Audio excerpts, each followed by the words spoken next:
What's good, y'all? This your boy Zay here with another episode of the Pencil Pushers Project. This is episode 29. If this is your first time listening, we welcome you to our podcast. And if you are a returning listener, we thank you for your support. As always, like, subscribe, share. We are on all DSPs from Spotify to Apple to what's the name of Castbox, iHeartRadio, YouTube, everywhere. So please share. And, as always, let us know what you think. I am one half of the project. I am here with Jay. What's up, Jay? What's up, man? How you feeling? I'm okay, I don't know. I'm kind of having a relaxed Saturday. I've been out all week. Yeah. So it feels kind of good just to be situated just to chill.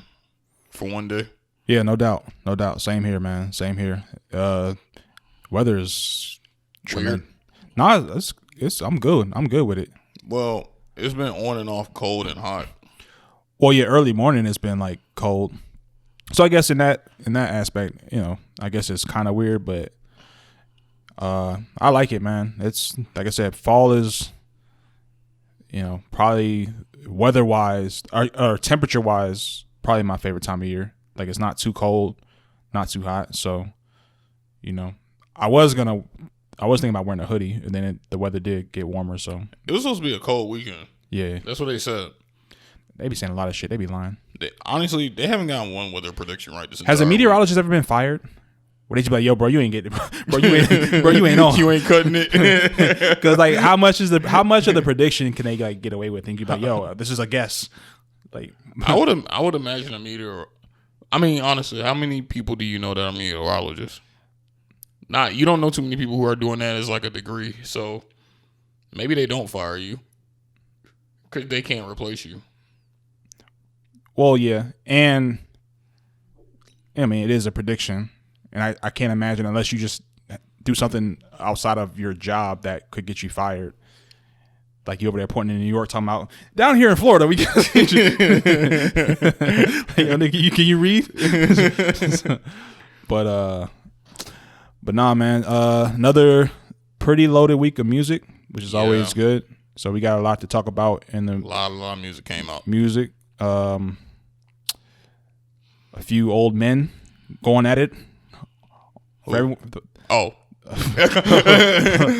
Sleepy Joe and 45. Man, We gonna get into that. Yeah, that was a while. A little bit later. I didn't see it, but I know you saw it, so yeah, I did. I can't wait to see or hear your take on it. But where you want to start, bro? Where you want to? Wait. Do you want to have the flavor conversation, or you want to say that?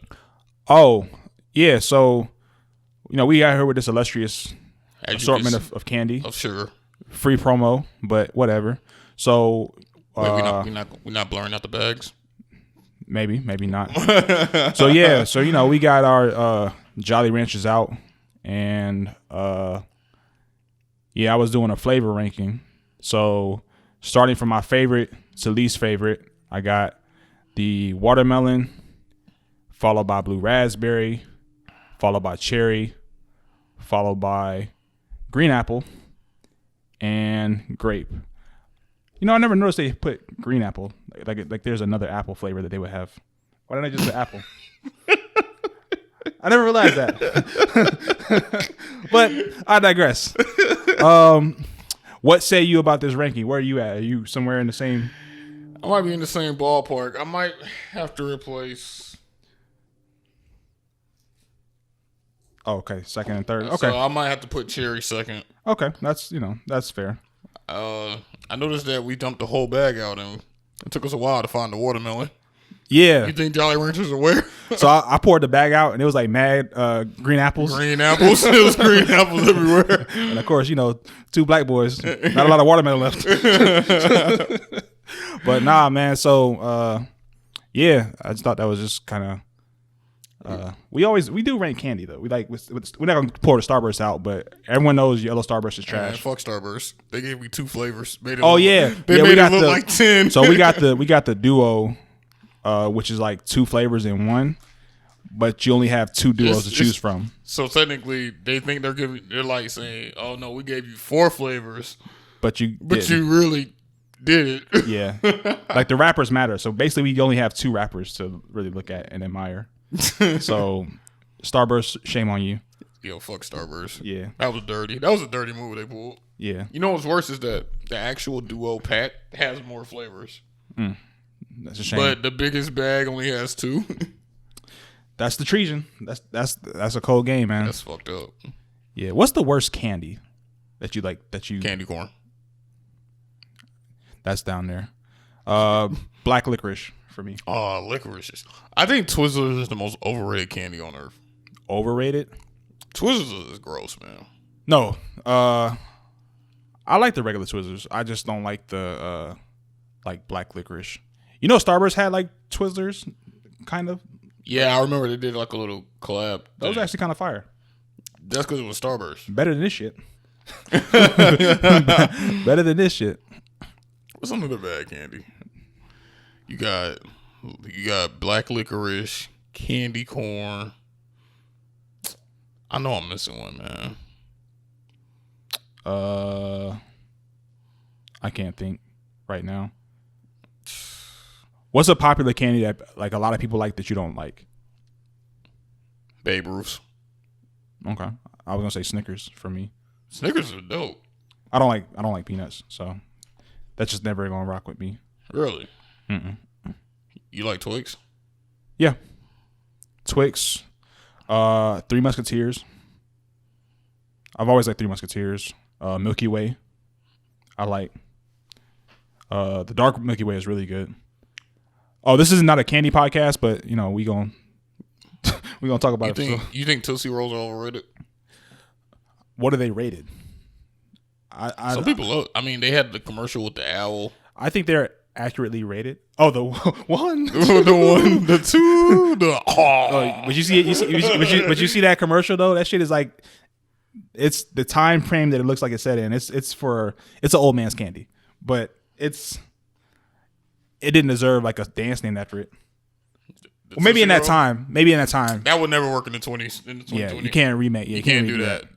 Yeah, I think it's they fucked around. What they messed up is they try to go away from chocolate and do like fruit flavor stuff. Like I remember that. They have a great Tootsie Roll, and it's like, nah, I'll pass. You know what's the worst? One of the worst candy flavors I ever had was Dum Dum Pops. Dum Dum Pops. The pops, like the tiny pops, Dum Dum Pops. If I showed you a wrapper. Oh yeah. You ever had the popcorn flavor? Nah. Oh my god, it's terrible. I think I had don't they have like root beer? Yeah, they got a root beer. Yeah, that one was not for me. Root beer is better than popcorn, bro. Oh, I don't doubt it. The popcorn is like supposed to be buttered popcorn, but a lollipop. Yeah, I don't doubt it. It's bad. So like when you go to this is the last candy question, then we'll get into the podcast. So like when you go to like the bank, you know how like sometimes the bank they have like the candy that's out there for you to take. How many do you take? Depends on the candy. So when I was looking for apartments, I went to this one place, and they had when you walk into the model apartment, they put like stuff in the fridge. I opened the fridge. They had Starbucks cappuccinos, Twix candy, Snickers, all this stuff, and I was like, "Fuck." You know the 2 most dangerous words is help yourself. I know. As soon as I opened the fridge, I said, "Hey, are these for people?" She said, "Yeah, get as many as you like." Oh, I was like, "Oh, hey, you know you're not fucked up, don't you? You know that, don't you?" You ever saw like the episode? You ever watched like the TV episodes where, the kid eats one piece of candy and then eyes just brighten up? Yeah. That was me, and I'm like, shit. So I ended up. I think max I'll take 5. If it's minis, I'll take 5. But if they're full size, maybe 3, which I still think is kind of bad. If it's a peppermint, I'll take 1. If it's a Dum Dum, I'll have to sift through the flavors, and I'll take like 5. You just sift through the flavors, guy? Yeah. Because I don't want to grab a handful and then 3 of them bitches be root beer. What if it's like the big stuff and they expect you to only take 1 and then you just take like 6? I mean, what you gonna do? What you gonna do? I mean, tough break. Do you take the free waters? Yeah. People offer you water, you take it? Well, if it's Dasani, nah. What? If somebody's like, yo, what kind of water you want? And then they say, what kind? If they say, do you want a bottle of water? And you say, yeah, they bring you Dasani. What you gonna say? Oh no, thank you. I'm sorry. I didn't know that was the water. I didn't know that was the water. I apologize for the wasted trip. I should have clarified before you made the trip. That's my mistake. Crazy. That's my mistake. What you mean that's crazy? You drink any water in any bottle? Bruh, if they say you want a water and I say yeah, and they take their time to walk does water taste different to you? Yeah.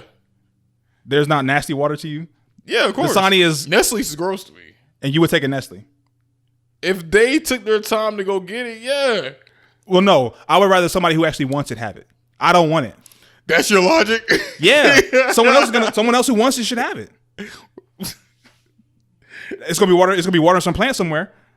So you just gonna take the bottle and not drink it?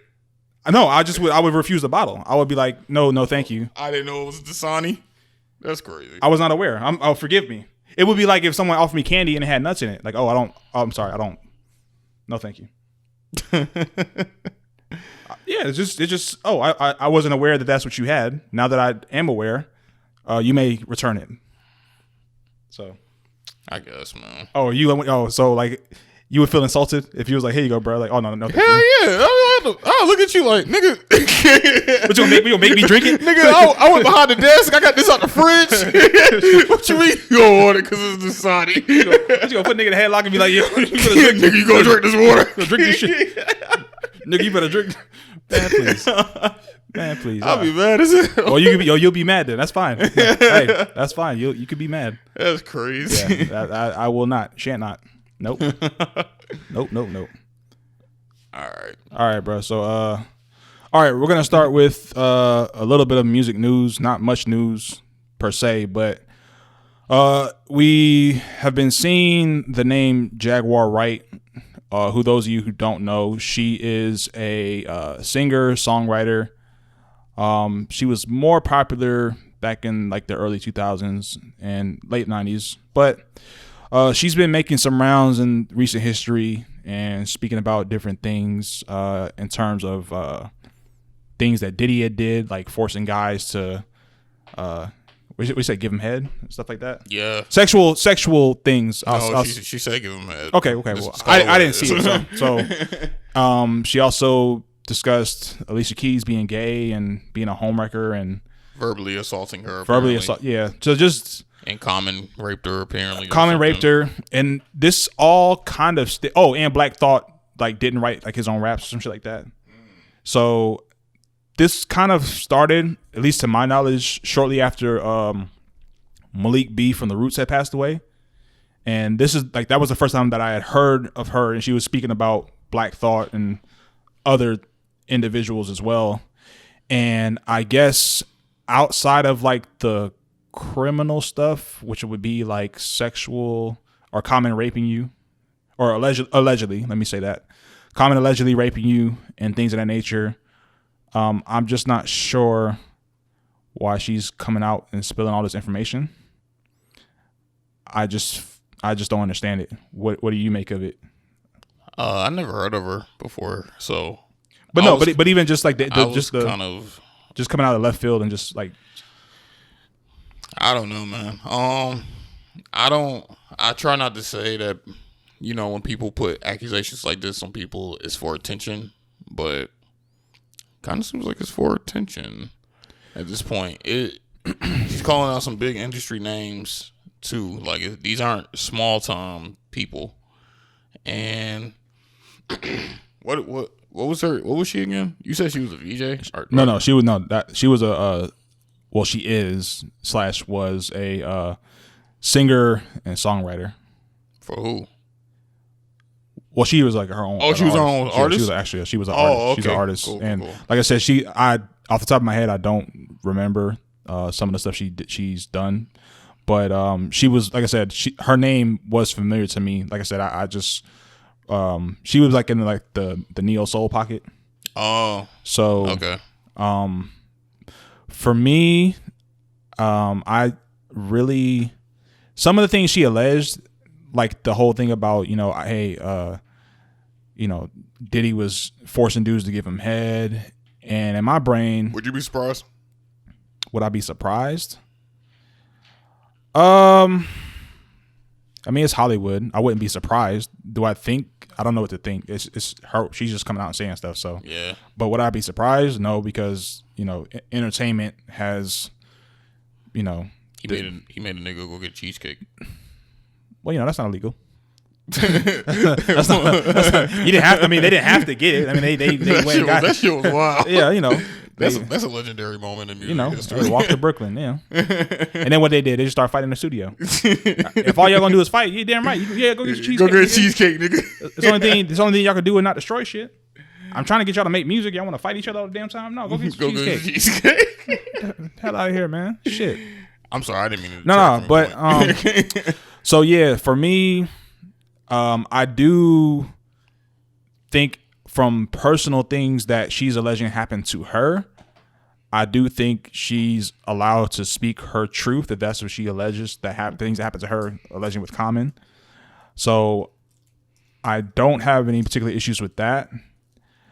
Just other things that happen or that you alleged happen. To me, it gets very dangerous if you had knowledge of that and you as far as I know, you didn't tell anyone. You didn't tell the police. You didn't tell, because if we're talking about sexual assault and stuff like that, forcing someone to commit a sexual act, that's, yeah. You know what I'm saying? So you look the other way. So for you to come out now and speak about it, it's just kind of confusing. And I know that type of stuff happens, but like I said, if it's you, that's one thing. She alleges she got raped and she may not have been in a place where she can speak about it. And if she had to take some certain time to kind of get the courage or the strength or whatever have you, that's one thing, because that's dealing with her specifically. But she's talking about other people and shit that ain't really like got nothing to do with you. And there's a lot of random accusations. Like, there's no consistency with these accusations. And it's like, where's this? And it's like, where's this going? So right. Where is this going? Like, what are we supposed to do with this information? From my understanding, she just posted like a long ass Instagram rant, apparently. But I guess like the rant is building on and on. Like, there's no clear cut focus. And it's to me, it's like that's what I'm saying. Like, where is this going? Like, what are we supposed to do with this information? So, I don't think anything's gonna come out of it. Unless it has to be other people. It has to start just like with we talked about. It's not the same thing, but with Kanye, it can't just be him doing it. It has to be other people. Like, if there's like a multitude of people who start coming out, because every once in a while you have like an individual who may start coming out and talking about celebrities or people in the industry, right? And without other individuals who can share similar stories, it just kind of seems like you are leaving it up to the public to do what they will with the information. So it's like, I personally, I don't know. I don't know. That's because now it's like if it's not something that ends up in a legal situation, or if the other person doesn't, because the other person, which I think she mentioned something about Tevin Campbell. Yeah, but he said, and he was like, "Nah, I got lawyers. Yeah. Like, don't play with me." So they all got lawyers. Why didn't they all just do that? People sometimes ignore allegations. True that. It's just like when you're in entertainment, especially in music. If you address everyone who said that you stole a song, or everyone who said that, you know what I'm saying, you be addressing shit till you die. So a lot of times they probably ignore that shit. And to be honest, like I said, I don't know how long she's been on this in this current time speaking about stuff. She may have been talking about this shit for years, and I just ain't been on my radar. So I think it's one of those things. Maybe she had it in discussion with like close people she knows, and then they were like, you know what, girl, you should come out and say this now. It's 2020. Shit's already fucked up. Let's go ahead and just make it worse. And maybe she thought she would gain attraction. And maybe she is, but I don't see too many people talking about. I feel like if you don't follow music news, like, you're not really following this, if that makes sense. Yeah. That's kind of like the vibe I'm getting, because I don't know anyone that's talking about this. And I've been reading about it for like a week. I've seen rumblings here and there, but that's the extent of it. So I would love to tell you that we're gonna keep an eye on this. I personally, to be honest, I'm not. So I mean, it is what it is, man. Yeah, I don't know. Hopefully nothing she's saying is true, and there's some woman that's just getting attention. But if it's true, then I don't know. Like I said, for the sexual allegations that she alleges that were committed against her and other people, I definitely hope that stuff is not true. But if it is in fact true, especially with her situation with Common, I definitely, of course, I would hope that, justice is sought out if that's what she would want to happen in some capacity. So, like I said, I'm sure if she starts or she continues to bring certain things to light, she'll probably get more headlines in certain music cycles. So we'll see, man. We'll see. Yeah, I mean, But let's wrap it up. You want to go into 45 versus Sleepy Joe, or you want to get into music releases? We can save the debate. Actually, yeah, let's save the debate. Save it? Yeah, we'll save it. We can talk about the other debate battle thing. Oh, gee. I didn't even see this. Yeah. So Tory Lanez and Meg Thee Stallion both put out music videos recently. Meg's featuring both very well produced videos at that. Yeah, both the videos are pretty fire. Meg's song with Young Thug, "Don't Stop," and it's a good song. I like the song. It's a dope song. Meg did her thing. Yeah, she killed that shit. Thug is an underrated lyricist. People don't give him enough credit as a rapper, but Thug did his thing too. Yeah, I think a lot of people his most notable songs, he's not really rapping, so then people they're almost kind of thrown off by like, yo, who is that? And they hear that, like, yeah, it's Thug. Like, oh shit, I didn't know. Yeah, because everybody has like his lifestyle hook.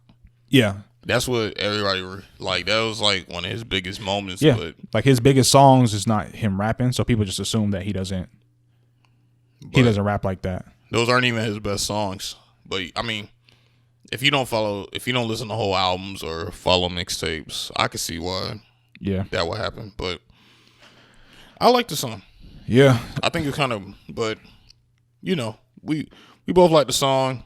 If y'all haven't listened to it, go ahead. It's coming to a club near you, I'm sure. But it's like I said, cool video. Honestly, both their videos are, in some aspects, are kind of similar. Like, they're both very colorful, very much animated. Yeah. Tory has a whole thing where he's doing like different characters throughout his video. Tory had like 20 different scenes in the video. Yeah. For this song is Most High for the listeners. That's the song he did the video for. And I mean, if you heard the song, you've heard the song, but the video itself, it just has different scenarios. He's a Slick Rick at one point. Yeah, that part was cool. I like that. Yeah. He has a few different scenes. Diddy bop past the police. Oh yeah, Diddy bop. He had the whole boxing ring thing and all. Just a lot of, like I said, highly animated. That song is pretty. It's a high energy song. So it definitely correlates with the video for sure. They have their whole like performance scene where he's with a group of people just kind of like dancing around with a bunch of confetti and shit. What about? I like the part with the devil. We were playing basketball. Oh, that's hooping. Yeah, he's like, I had to hit the devil with the whoa. What's funny is that Tory Lanez is a terrible looking hooper. Have you ever seen this nigga play basketball? Yeah, he's trash. He looks god awful. You saw that? I think there was like a video that came out a couple years ago with him hooping in Miami with Drake, and it was like, yeah, this shit was awful. Yeah, his jump shot, his form of his jump shot is atrocious. Jesus, It's atrocious. Thank God you do music, man. I don't know what else you would have did. My God, well, there's plenty of other avenues, but yeah, sports was not it. Yeah, hoop dreams was not. Hoop dream, that was a no go for this guy. Forget the height. You could give you an extra foot. You could be 6'2". That shot's still garbage. That shit is abysmal. That shit is abysmal, bro. But yeah, so yeah, both pretty dope videos. Not gonna lie. Last week, if you guys didn't listen, we did speak about Tory Lanez's album, so we're not gonna rehash any of that. And like I stated, I'm pretty much just gonna wait until the court case before. Because at this point, I feel like both of them have spoken their piece. Meg did it on live. Tory did it via album. And you could say, I personally think that they're both kind of leaving stuff out. Yeah. So that's where I'm at with it. There's still a lot missing. But I do think Tory knew that Meg was dropping the video on Friday. So he dropped his on Thursday. Yeah. So there you go. I think he should. But like we said, we think he should have held off.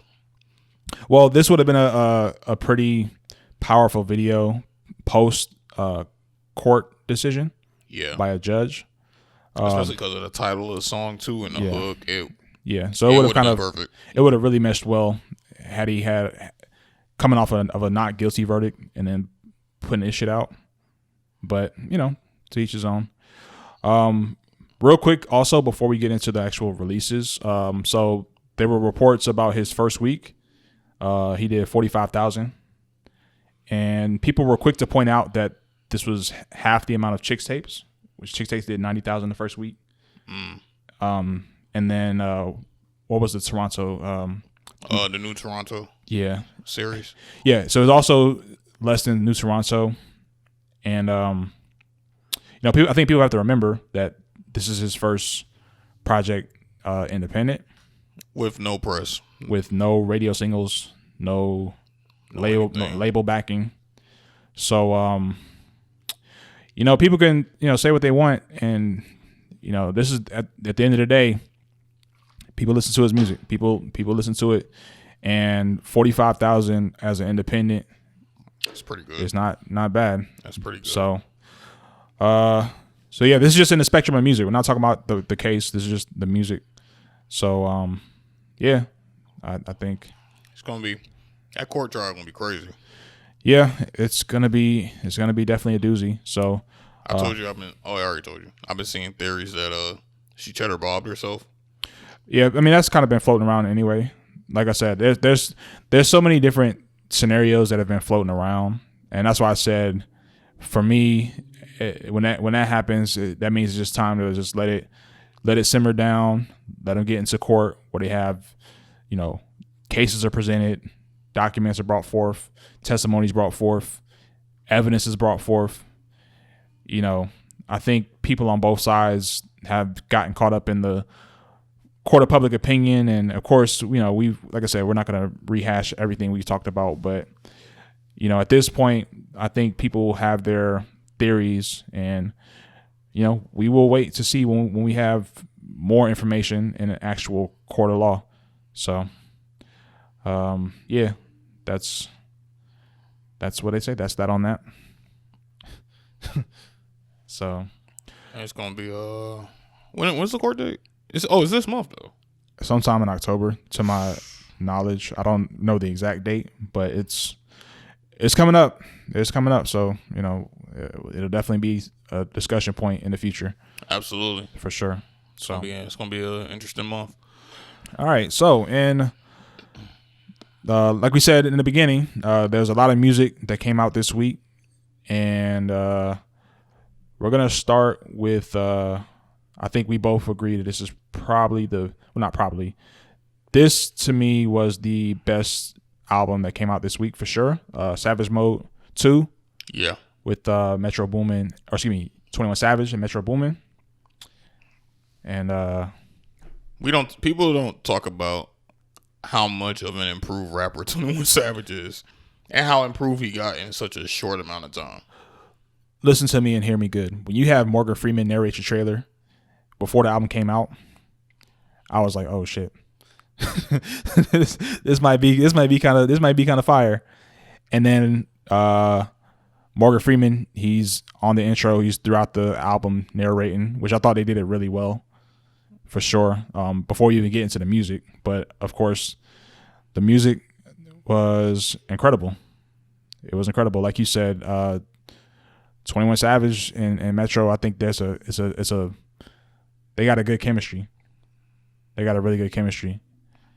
And there's not much I can say about this album.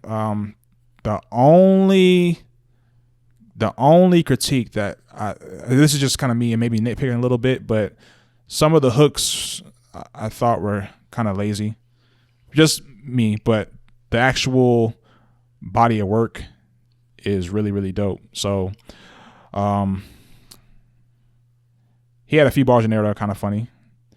He's always had good bars. So he had one bar about he wanted to fuck a girl, but where she stay at, he got beef. So I thought it was kind of funny. And let me just go through a few of my favorite songs. I'm not gonna list all of them, but probably my favorite 3 or 4. Running is fire. Running was fucking fire. Yeah. That's how you start a song. And like I said, just the transition from the narration into that song, you kind of set the tone for the album. Glock on My Lap. Rich Nigga Shit with Young Thug. That was like the first kind of, to me, kind of shifting the tone of the album a little bit, but that song is really, really good. I liked it. Many Men with of course, the Many Men sample from 50 Cent. I wasn't sure about that. Obviously, seeing the album or seeing the song title, I was assuming that there was going to be some sort of 50 Cent sample, and they did it well. The shit was good. But yeah, pretty solid album all the way through. That was all you like? That was all you like? No, I'm saying I don't. Oh. I give like my top songs. Okay. You know, so I don't have to list every single song, but the only song I didn't like, I think Steppin' on Niggas has to grow on me. The beat in conjunction with the rest of the album. Like I know why that beat is the way it is. It's kind of like an ode to like it's supposed to be like a 90s. Yeah. So I understand it, but maybe it has to grow on me. I didn't love it in comparison to like the rest of the songs on there. Right. And then the honestly, the Mr. Right Now with Drake, I honestly felt like, and I know Drake is usually automatic for features, but I would have rather him have not been on it. I would rather he had Drake on a harder song. Maybe a different song. Yeah, maybe not that song. You put Drake on like My Dog or I don't know. Maybe No Op Left Behind. I could see Drake on anything. Oh shit, maybe a RIP. Well, RIP Love is RIP Love. Because the theme of that, or the theme of the song. Yeah. That's right up Drake's. I think he could have been a better use on something other than the Not So Love song, because that song is not a love song. And look what happened, Drake. Shame on you. Now SZA unfollowed you because you couldn't keep your mouth shut. Why did Drake do that?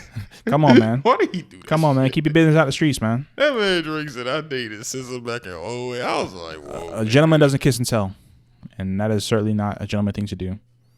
Shame on you, Aubrey. But my rating for this project is a 8.5. Nice. So, what did you think? I've been waiting on this project for real. If you listen to Savage Mode 1, so off the rip, that intro track with Morgan Freeman talking and the production swelling over him talking, it just felt very cinematic, if that makes sense. Well, yeah. This album had a particular atmosphere to it that I think only those two could have did. Like it had some dark beats on it, real dark beats, but it worked. And that transition, that intro to that transition into running was probably one of my favorite transitions I've heard this year. Mm-hmm. It was so seamless, especially if your internet's working good, and then it just jumps right. Man, that transition was so seamless, and they wasted no time with the beat. The production on this album was phenomenal. Oh yeah. The production on this album was phenomenal. Yeah, so I know there was I know he had obviously Metro was a big part of that. I know Southside. Yeah, he had a beat on there. He had Southside, Metro, and Honorable C Note. Zaytoven was on there too. Yeah, as well. Yeah. The production. I can't say enough about the production though. Oh yeah. Oh, real quick, the album cover I like too. Oh yeah, it was a cold album cover. It's kind of like that homage. Remember we talked about not long ago about. Remember I tell you like those No Limit-ish 90s album covers type of thing. So it kind of gives me that vibe a lot. So I thought it was real dope. Kind of a nice homage. Yeah, it was. I don't know. I love this album, man. I love the production. What's your I love the lyrics. What's your standout songs on there? Stand out. The first 3 tracks. Can we count Morgan Freeman talking? Fucking, I'm counting it. Yeah, he killed that shit. Because honestly, no, he killed that shit. Fucking, I'm counting it. I count the intro and running as one song. All right. Glock in my lap. Mr. Right Now was pretty smooth. Rich nigga shit. Mini Men. I think Mini Men was really good. Snitches and Rats, my dog. I kind of feel the way you feel about Stepping on Niggas. I feel like that beat didn't match the rest of the album, to be honest. No Ob Left Behind and R.I.P. Love. Said and Done was good too.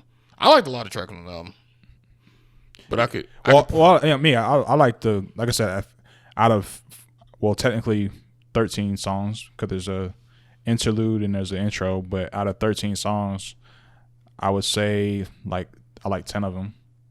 What did you think about him having Morgan Freeman talk about Is he talking about 6ix9ine? Yeah. I mean 6ix9ine, he not gonna come at Morgan Freeman. You're not gonna come at God.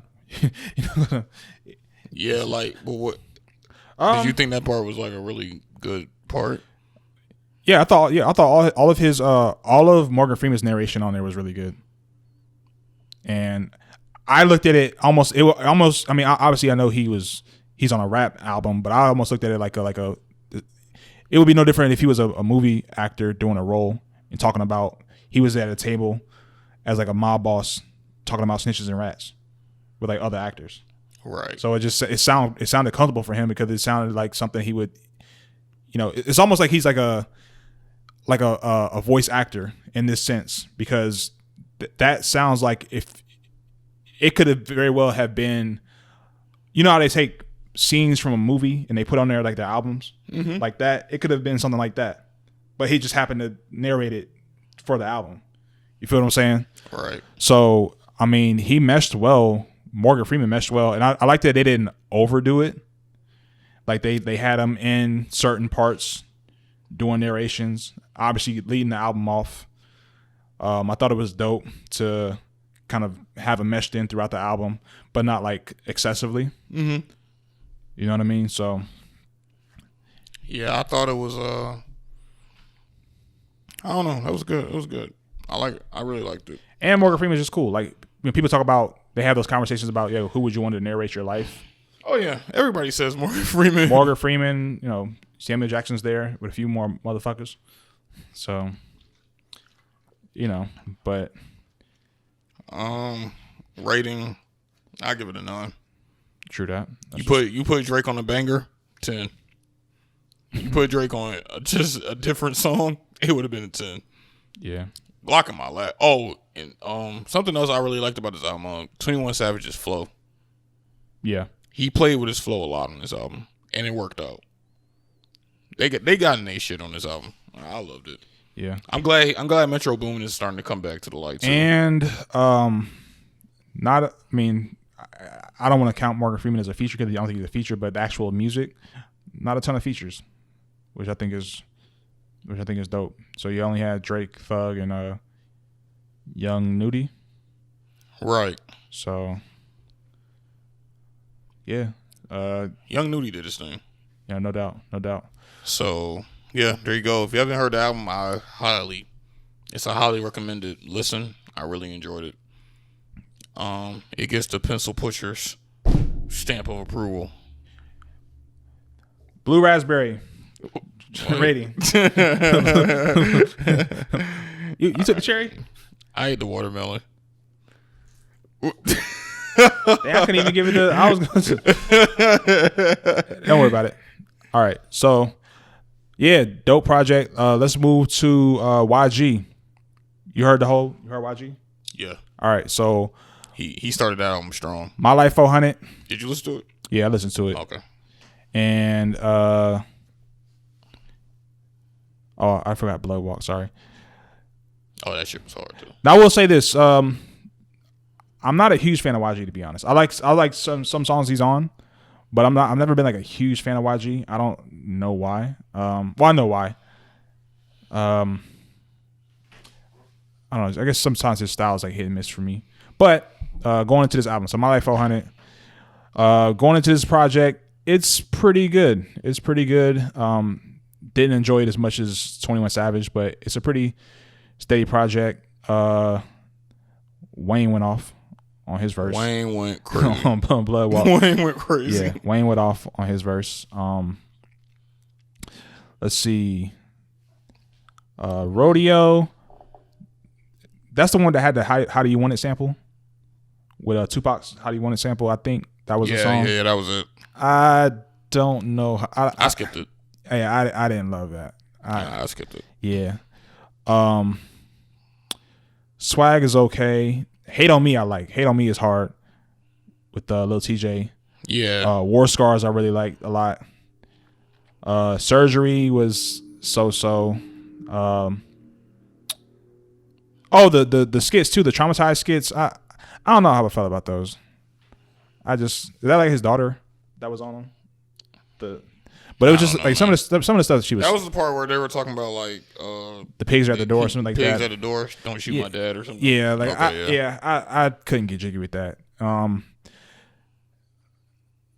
FTP, which is kind of like I didn't like FTP. Yeah. When it came out 3 years ago. Yeah. And I don't like it now. I mean, it's basically almost like Fuck Donald Trump, like 2.5 or 1.5. But Laugh Now Cry Later is pretty fire. Yeah, for me, this album was kind of hit and miss, and the songs I liked, I really liked. The ones that I couldn't really care for, I was like, damn, let me just get to the next song. I liked the songs that I really liked. I liked the production. I like some of the beats on them, and for me, like I said, I'm not a huge YG fan. For me, I mean, definitely not better than his first album, but it's a decent listen. For me, 6.5. Okay. I'm a huge YG album fan. I never really cared about his singles for some reason, but I think it's because I think his singles just sound better on whole projects because you hear the cohesiveness. So I'm a huge fan of My Crazy Life. It's one of my favorite albums of all time. Still Brazy was great. Then he kind of hit a fall off because I didn't like Bulletproof.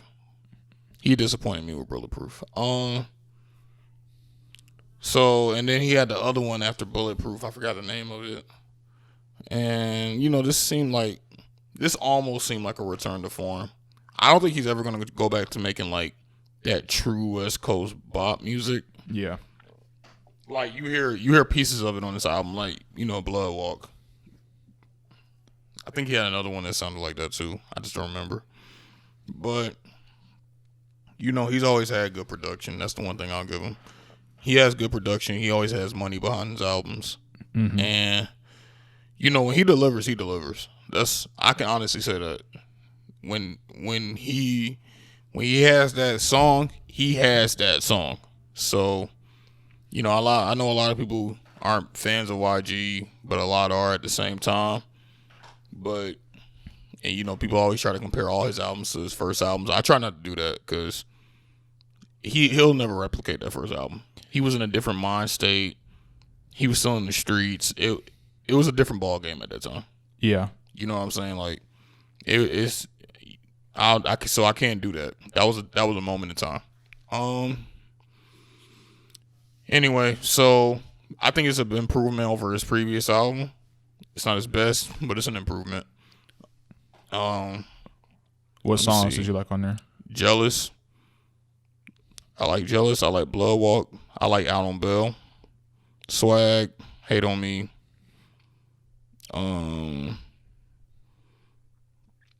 Sort of like Thug Cry, but and Laugh Now, Cry Later. So overall, I give it about a 7. It's a good listen. If you're a YG fan, I think you should give it a try. But if you're not a YG fan, it's not going to do anything to win you over either. Because, you know, like I said, if you weren't there from the beginning, then you weren't there from the beginning. And that's how I feel. That's the kind of artist I feel like he is at this point. So, but give it a try. Jealous is a banger. Anybody will like Jealous. He started off out. Yeah. I was Jealous was cool. And then Bloodwalk came on. I was like, oh, shit. Yeah. And then Wayne got off. Yeah. So, but yeah, decent project.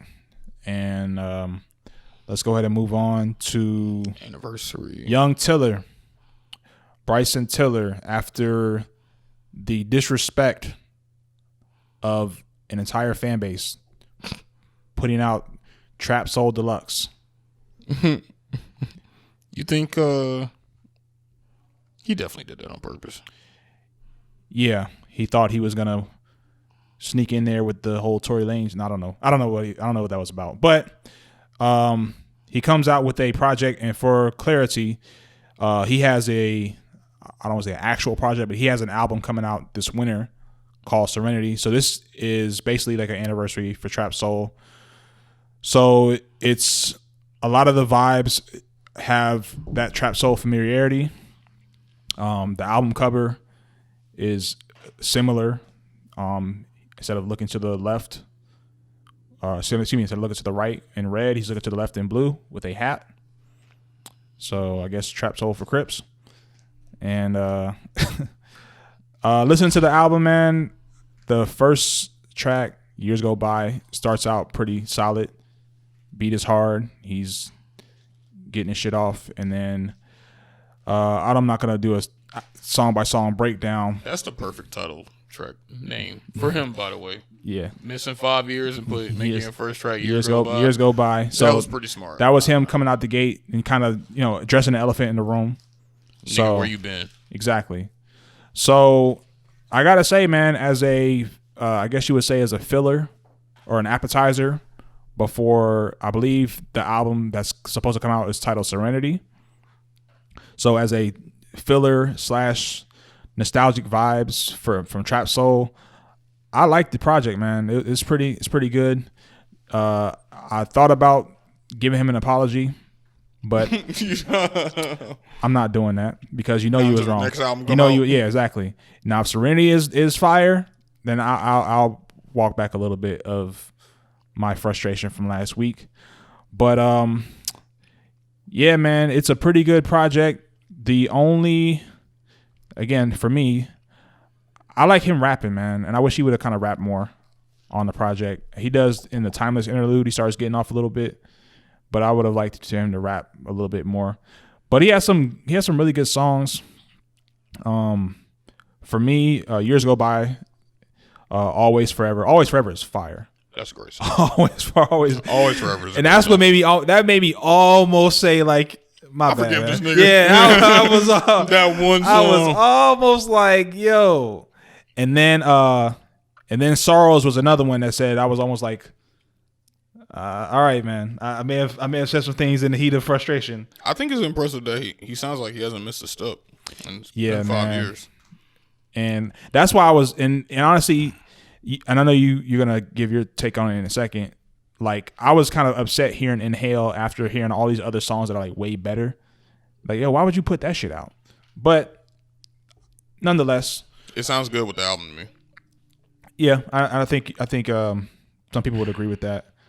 Out of Time, again, another Drake feature. I feel like that's the song that a lot of people. I believe he played it on. He played on like a Zoom call. Yeah, before. Yeah. So I think that's going to be one that a lot of people take to. I personally, it's okay. It's okay. I love Keep Doing What You're Doing, which is like a tribute to his grandmother, and then Next to You is a really good song. For me, like I said, this is if you like trap soul, this is a great trap soulish vibe heading into another album he has coming in the winter. So from that aspect, it's an 8 for me as far as the rating. What if he delays the album? Not another 5 years. I know that much. But if he delays the album, which I don't look, it's what else you doing? He gonna have to square up. You ain't doing shit else.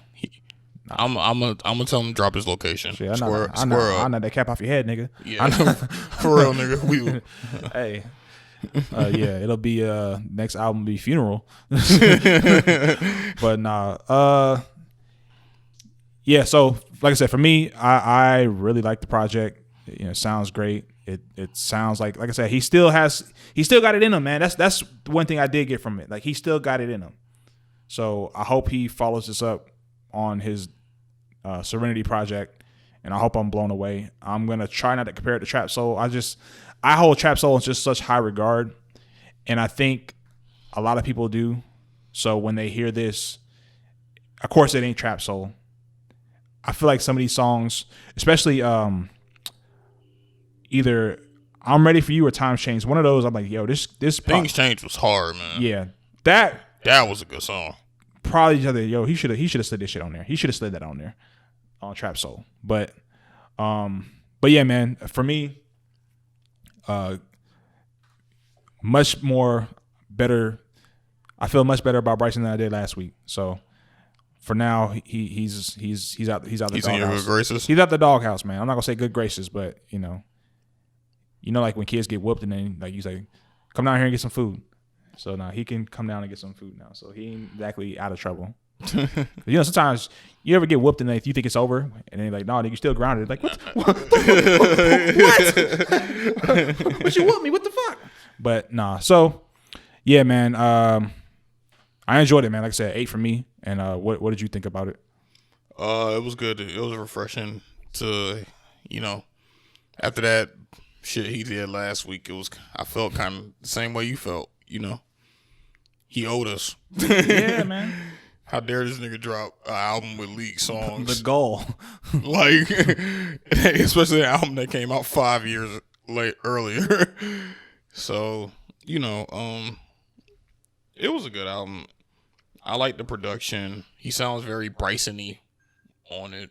Yeah. And I think that's kind of what we wanted. He did, because he did have the follow-up album, True to Self. And, you know, it wasn't that good. Well, True to Self wasn't as bad as it was, but I think people kind of had a different expectation. Where True to Self went wrong for me, I know I'm probably beating a dead horse. Number one, it had way too many songs. Yeah, it was like 20-something songs. It had way too many songs. And I think that, like you said, I was expecting something a little different. Yeah. He kind of owed us. So that nigga dropped a okay album and then disappeared following a phenomenal album. So, you know, I'm glad he took that time to himself because clearly it helped him. Maybe he needed all that time. Yeah. Because this sounds like a return to form. It sounds like a nigga that's been hurt. That's what I want. I want hurt Tiller, not happy Tiller. I like Sorrows. Yeah. He started trying to talk some shit like, yeah, I can go out and get niggas too. I can go out and get some girls too, but you know what? Never mind, I can't. Yeah, nigga, stay hurt, bro. Yeah. He was like, never I ain't got it in me. I miss you. It's like when Sierra broke Future's heart. Oh, yeah. He went on codeine. Yeah. And that's when we got DS2 and Monster and the whole mixtape spree. Yeah. Yeah, that's the Bryson Tiller I like. I like Hurt Tiller. Yeah. So, you know, production was good. I know you say you didn't like In Hell, and, you know, I did start coming around to your point of view, but then I heard it in the album, and it made sense in the album. Fair enough. I don't think it was a good single. He shouldn't have dropped it as a single. I think he should have picked any other song. He should have did Things Change as a single. I think that would have been like Things Change would have been really, really good. Yeah, as a single to lead up to this, that would have been the one. Yeah. I think he kind of messed up picking Inhale. So, yeah, overall, I really liked it. Enjoyed it. Favorite tracks, Years Go By. I liked Years Go By. I liked I'm Ready For You. Things Change, of course. Always Forever. I skipped that. Sorrows. I gotta listen to Out of Time with Drake again. Inhale isn't my favorite track, but I do like it in the midst of this album. And I like Next to You. So, yeah, I give it an 8.5. True that. And, his next album has to be... I think if his next album's like 15 songs, that'll be cool. You know what my problem is with Out of Time? Out of Time sounds great for Drake, but not that great for Bryson. It sounds like Bryson on Drake's song, which is not necessarily a surprise because Drake usually kind of is, he's the big name on the song, but right, it sounds like Bryson coming into Drake's world and not, vice versa. Yeah, but people tend to do that every time they have a Drake feature. You give Drake a what's the technical music term for it? Like a slowed down beat, and I don't know. It's like a cheat code. It's like what Chris Brown did on No Guidance. Oh yeah. When he did the whole beat switch, gave him the slow atmospheric beat. Yeah, that's primetime Drake. It's like when artists give Travis Scott features, and then they cater the whole beat to his sound. Yeah, that's true. So it's a cheat code. Yeah. One thing I know, Bryson, he did well with the Bryson. You put Bryson on a reverse sample. Oh, it's done. It's a wrap. Hey, you might as well just name this Bryson Tiller featuring you. It's done. That shit is over with. When I started hearing this, I said, "Is this shit backwards?" Oh, this shit over with. All right, so Bryson, we appreciate you, man. We appreciate you. We were just frustrated with that bullshit you tried last week. So yeah. Don't do it again. Exactly. Don't come with no Serenity shit in 2025 talking about. I don't ever want to see that again. Yeah, man. All right, so let's go ahead and move to Giveon. Is it Giveon or Giveon? I don't have a clue. Okay. I've been seeing this nigga on the little Spotify page, like the Spotify singles page, and I never listened to him until you had sent the text about the project, or the EP, excuse me.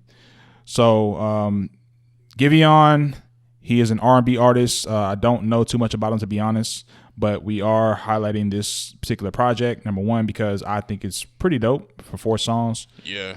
And I like his voice, man. He's a pretty good singer. Yeah, he's a phenomenal singer. Yeah, he's a pretty good singer, man. I personally, for me, I feel like there's a lot of like the falsetto-y type of singers, and he's not really that. He's more of like he has a lot of like more power in his voice, and I like the song content. Still Your Best is a great song. It is for a lot of men. I think you should all take the time to listen to this song, because this is the truth that women don't tell you. That they're in your collection. Listen, and when they allegedly move on, it's not always an upgrade. Sometimes it's a lateral move at best. Shit, sometimes in their eyes it's an upgrade. It can really be a downgrade in reality. In their brain they're doing the whole, I'm taking 2 steps back to take 10 steps forward. Yeah, I know. Nah, you taking 2 steps back to take 2 more steps back. Yeah, I know. Yeah, I know. So, but nah, man. I mean, It's not much I can say. There's 4 projects. I mean, there's 4 songs, and they're all pretty dope.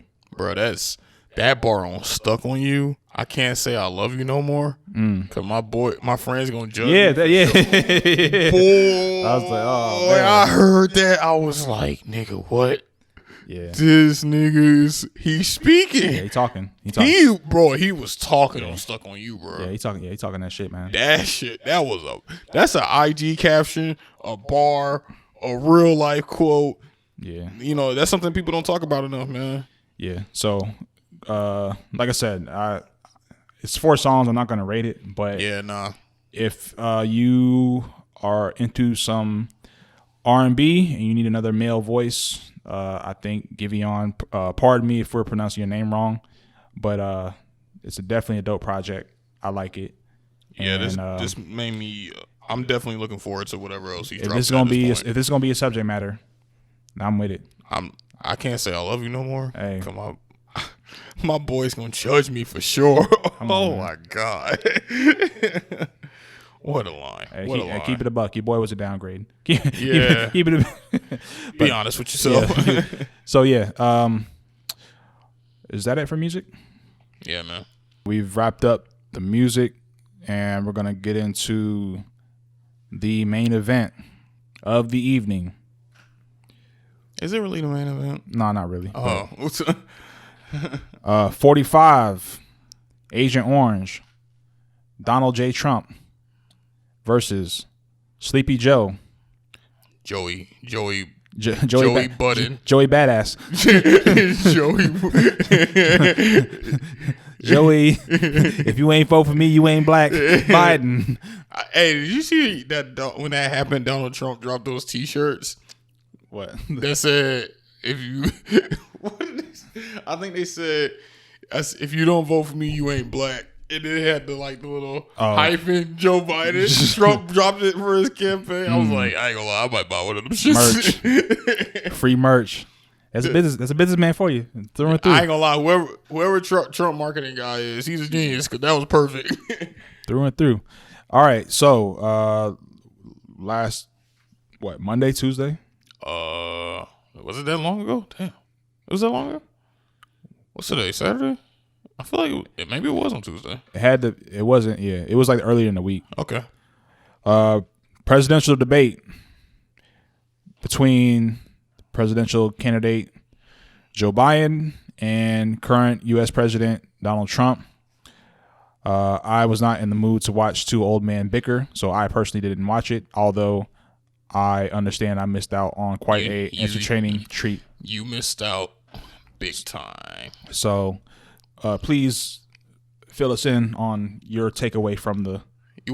Before I go, you want to know who's the MVP of Twitter during this debate? Whom? Vince Staples. Oh, well, yeah, that's... Bro, he's automatic, bro. He posted during the debate. He said, "The next debate, I want the candidates to have to do a decathlon. I'm tired of these old bitches." I mean, look, this. I was like, yo. It should be like honestly, it should be like a physical test. It's like it should be. They made the military do it. Why can't they do it? Damn, they should have like some sort of PT test. Like, yeah. Barack Obama could at least beat me in one-on-one. What can these niggas do?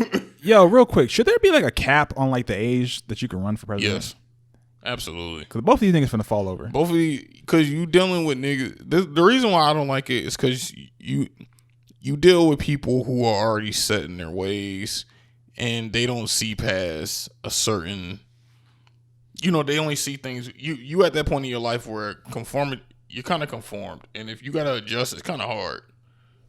You know what I'm saying? Like, I'm not saying the president should be 40, but the damn sure shouldn't be like 75 or some shit. Like, I mean, these dudes both mid 70s or close to 80. It's like they can't possibly, in my brain, relate to the America that is today. Nah, it's no way. So I just really, and this is not party affiliated. This is just any individual who runs for office.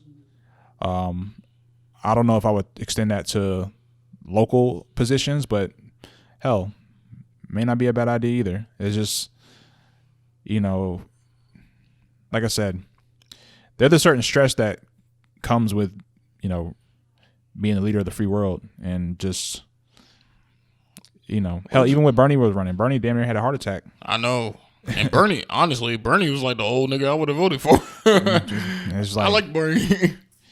So, but yeah, that's beside the point. So tell me what you thought about. Wait, what would your age cap be? I say 50. I think 50 should be the cap. Cap? Yeah. Barack wouldn't have won then. Yeah, he would have. You talking about? I mean, like the height, like the oldest you can run. 50. Barack was like in his 40s, I thought, when he won. He was like late 40s. Yeah, but if you already in there, I'll accept you again. But your initial run. What I do know is that it can't be damn near 80. It's 80. Yeah. Fuck you. The fuck. So that nigga Donald Trump on Twitter, 80. So I guess in my brain, you could no longer run if, I guess I would say 66. Like you can't be. That's such a weird number. Well, because if you can't go into, like, you can't be 70 as a president. I don't think. Or let me say you shouldn't be. You shouldn't be. But that's just my opinion. Obviously, I mean that's not the rule. I'll one up you. 55. I think 55 is a pretty good age. I mean, that's a solid number. Solid. But that's anyway beside the point. So tell me what you thought about the debate in question. It was kind of what I expected, but a little bit more than what I expected. I did expect Donald Trump to use a strategy where, he deflected questions and he didn't answer much, and but the manner in which he did it, I didn't see coming. I didn't expect to see him interrupt Joe every fucking time he talked. I didn't expect. Did you hear about the low blow with his son? Yeah, I heard about that. Yeah, it was a lot of things that caught me by surprise during this debate. Why'd that surprise you? That was messed up. I mean, don't get me wrong. It was a very Donald Trump thing to do. But, I mean, you wouldn't expect that in a presidential debate, if that makes sense. Okay, I got it. You know what I'm saying? Like, that's not the setting. That's not the format. If this nigga was just on Twitter talking bullshit, then I would expect that. But not on a nationally televised debate. During arguably this honestly might be the most important election of our life. Now, what I will say, from what I heard, and this was kind of the surprise for me, is people were upset that he did not denounce the KKK. Yeah, that was a crazy moment. On that, to me, it was the fact that he was on that platform, and he's done some stupid shit, and I guess I'm not surprised. This is weird because I'm not surprised that he didn't denounce it. I'm not either. But I would figure it wouldn't be. This is the way I'm thinking. He just came to Atlanta last week, trying to roll out this platinum plan to. I mean, of course, shouted out Polo to Don too. Yeah, of course, to try to pander to the black vote, and then you can follow that up with the opportunity to denounce the KKK. Not that it necessarily worked, but again, when you're pandering, and that was such a T-ball. I just thought it was like, it was like a layup. That was like a wide open goal. And look, I mean, politicians lie all the time. So even if he wasn't telling the truth, that's not surprising because politicians lie all the time. But it just felt like it was like an alley-oop. Yeah, that was the most alley-oop. It was just like an alley, bro. And what was crazy was that they gave him multiple chances to do it. They kept saying, "Well, do it." Do it. So that's do it. He had like a solid 30 seconds to say, "Okay, yeah, I don't fuck with racists." I guess strategically in my brain, if again the perspective I'm looking at is if you're trying to appeal to the black voter fan base or black voter base. Now, his Trump hardcore supporters, I know that they're pretty much set where they're at. Even like to what you said, I think we were off mic, but people who support him who got wind or they was a little bit taken aback by that, they still are going to vote for him. Yeah. But they were just like, that was kind of, why would he? Yeah, even they look like, that was the one thing I kept seeing was, because normally Trump supporters go stupid hard for Trump, but even they were like, damn, hold up. And I did see people trying to they posted some video that he did a while ago where he did denounce racism and white supremacy in the KKK. So my brain, I'm like, repeat it. Yeah. That's what, like just do it. Why not repeat it on like the biggest? You have probably the biggest audience in the United States right now. So like, in the world was watching that shit. Well, I mean, but I'm saying the world's watching, but I'm talking about just the United States is going to be the ones voting for you. But it just was like, if you said it before, like why not just say it again? Like it just to me it just didn't make sense. Like I said, I understand how he may feel personally, but for him to not say it from it couldn't have hurt him. Like it doesn't hurt to just it didn't hurt him to say it. So that was it for me. But and then for him to specifically call out the Proud Boys at that, like they didn't say, yo, denounce white supremacists. And he said, Proud Boys, stand back and stand by. I was just like, wait, what? Yeah, so. And, it was a moment, man. I think I don't know. Honestly, I think that might have lost him an election. If you want me to be completely real, I think that lost him the election. You think that lost him the election? Oh yeah. I mean, because you just had a true show. Like we've had plenty of showings where Trump displayed who he was, but I feel like that one moment, that whole debate, kind of just it elevated it to a whole nother level. If that makes sense. Yeah. Like you saw his weaknesses on display. He didn't answer a single question. Every question they asked him, he used it to attack Biden. And then half the stuff he was saying wasn't true. Not saying everything Biden said was true, because Biden got some shit wrong too. But the fact that Trump deflected every question, didn't answer anything, and then his deflections were just to directly attack Biden, it showed that you're dealing with a president that really has no idea what he's doing. And I think a lot was exposed. Now, all right, so I guess I can see. But also, I might be thinking too logically about this too. Well, here's what I'll say to what you just said. Now, I think there is maybe a sector of individuals who don't give a shit about either one of them, but then hearing that they're like, "Oh, no, I can't rock with that." Yeah, and they could probably lean towards Joe Biden. I don't think Trump lost any support from that. I think people who, and honestly, even with this debate, I really feel like even his supporters who are disappointed with how he performed, they're already set. They're already kind of 10 toes down. Like they're voting for him. Like he could say nigga on TV, and they already gonna, just like Joe Biden. Joe Biden can say nigga on TV too, and people. Yeah, you're right. They'll get away with it. Yeah, they're pretty much hunkered down, and they're just like the debate in my eyes is almost like a formality. Like people already have in their minds like who they're voting for at this point, for the most part. Not everyone, but I don't think Trump lost any support. But I think some folks who are maybe, because you have a lot of people who probably weren't going to vote. Yeah, but that's what I mean. That's what I mean by he lost. I think he lost. Okay, so in that regard, maybe. But I don't know how jaded those folks are. That's true too. Some people might be, man, I don't fucking care. Fuck both these motherfuckers. I'm moving to Africa. So I don't know. I do think it's time to move out the country. Do you think people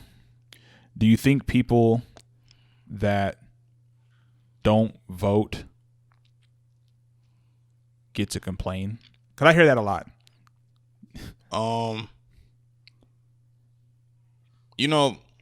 I've kind of been 50-50 on that argument my whole life. I think every person has a right to complain, especially if you live here and you pay taxes. So, yeah, I think you have a right. But at the same time, if you're not going to vote, you better have a damn good reason why you didn't vote. Like a legit, like you've read what both of these candidates offered and you like, yo, both of them are trash, and you better be prepared to have that argument. True that. And that's why that's why I don't normally talk about politics, because unless you know your shit, it's hard to justify any decision you make. Yeah. And like I said, I follow politics to its extent. I couldn't tell you the first thing that Biden's offering, but I will tell you what I've dealt with for the last 4 years, and I'm not liking it. So, So I mean, that's just how I feel. Yeah, I asked that because I hear that come up a lot. I have a slightly different take on it. I don't think that, and I could be wrong. So this is just my opinion. I don't think people that don't vote really complain that much. I think they've already kind of determined that we're fucked anyway. So doesn't matter. What the fuck ever. So I don't think they complain that much. So that's just something I was curious. I just don't like the mentality that people have saying my vote doesn't matter. That's the only mentality I don't like. Because, you saying you voting for someone could maybe impact someone decision on voting for who they're voting for. Well, to me, where it gets dicey, and this is not a political podcast, but to me, where it kind of gets dicey is when people police people's intentions for voting. Like, for example, if a person was to say, oh, I'm going to vote independent, that's their right to vote independent. But someone will turn around and say, well, that's just a wasted vote for Trump. That's just a throwaway vote. So, like, to me, it's like, it's getting a little bit dangerous when the idea that voting based off of what you believe is the best. Like, for example, people a lot of times, they will just look at, okay, what is the policy that these individuals are promising? Whether they believe that they'll carry through with them or not, you can argue that. Right. But if they look at the policies of a particular party and they'll say, well, this person is supporting Second Amendment, this person is against blah, blah, blah, this is why I'm going to vote for them. And, of course, the person may not be a saint or they may not be liked in the whatever, but that's why they're going to vote for them. So, to me, it gets a little dicey now. Like, once upon a time, people were kind of like less open about a lot of things, but in particular, like voting, like politics. Politics was something that people didn't talk about that. You didn't discuss, and you kind of voted for things that were in the best interest of your own, of your family. Right. And now it's kind of evolved into something else where it's like, people will say, if you don't vote, then it's a vote for Trump. Fine. If you do vote, but you don't like Joe Biden and you feel like you have the better candidate, whether it be libertarian, whether it be independent, and you say, wait a minute, they're not going to win. That's just a waste of vote. So it's like, but wait a minute, I'm voting for the person that I believe has the best policies. Right. So that's where it gets like kind of dicey, because now we're getting into an overspill of like, we should, in my opinion, we should be voting on the candidate we believe not has the best chance to win, but has the best policies promise in the event that they are successful.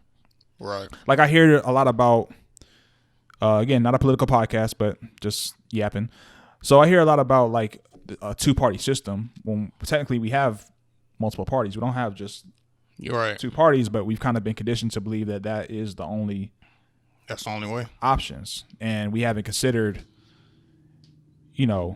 whether it be, like I said, independent, libertarian, other alternatives and other people. We've just kind of been set in this mindset that it's Democrat and it's Republican. So that's kind of a segue into something else. But giving them your bars, just a little razzle dazzle. But yeah, I don't know. It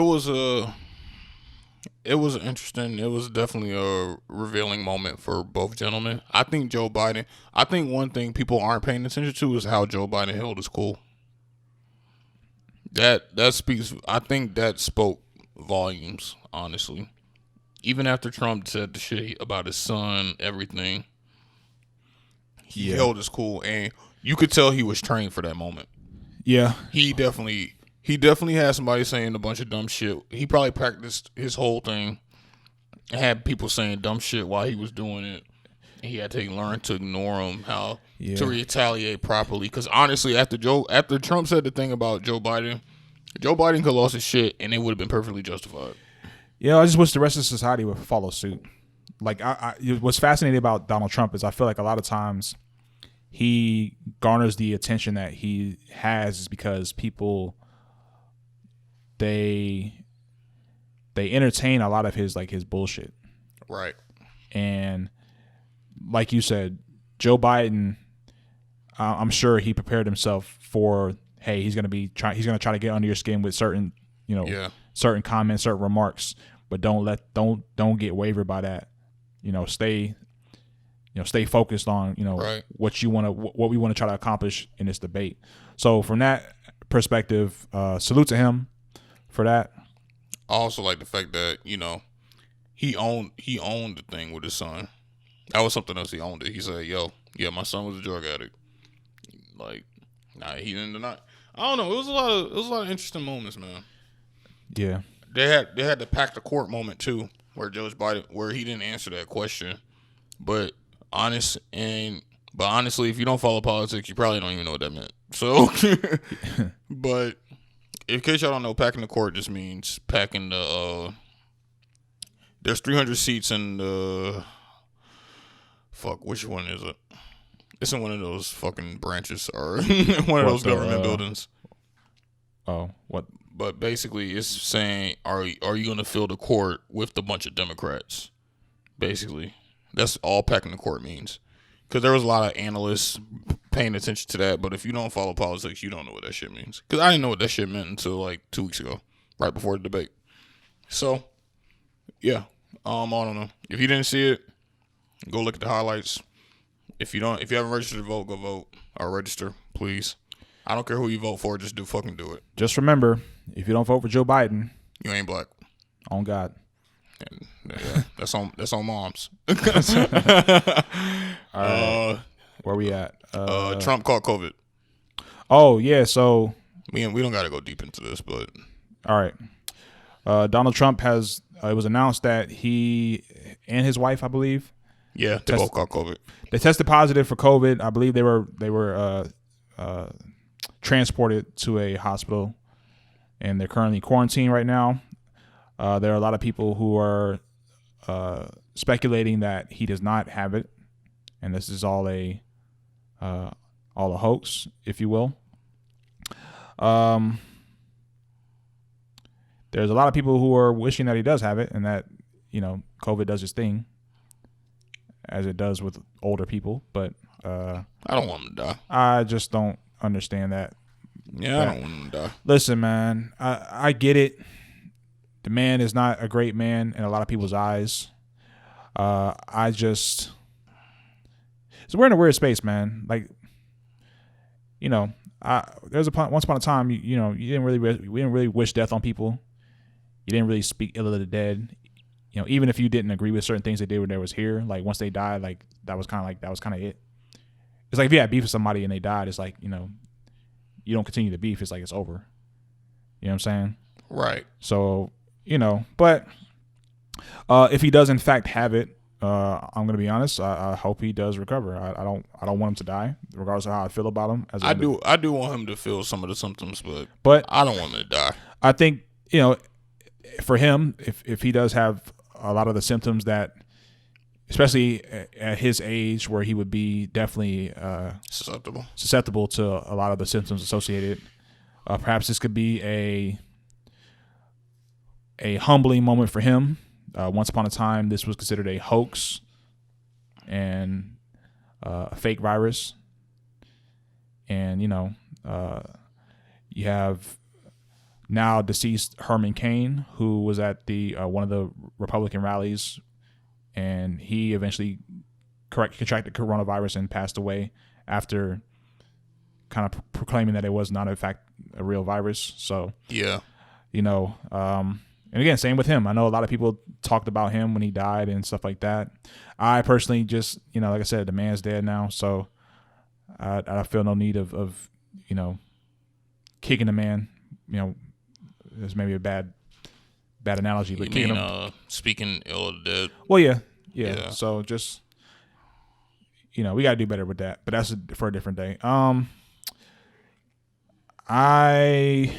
don't have too much to add to it. Yeah.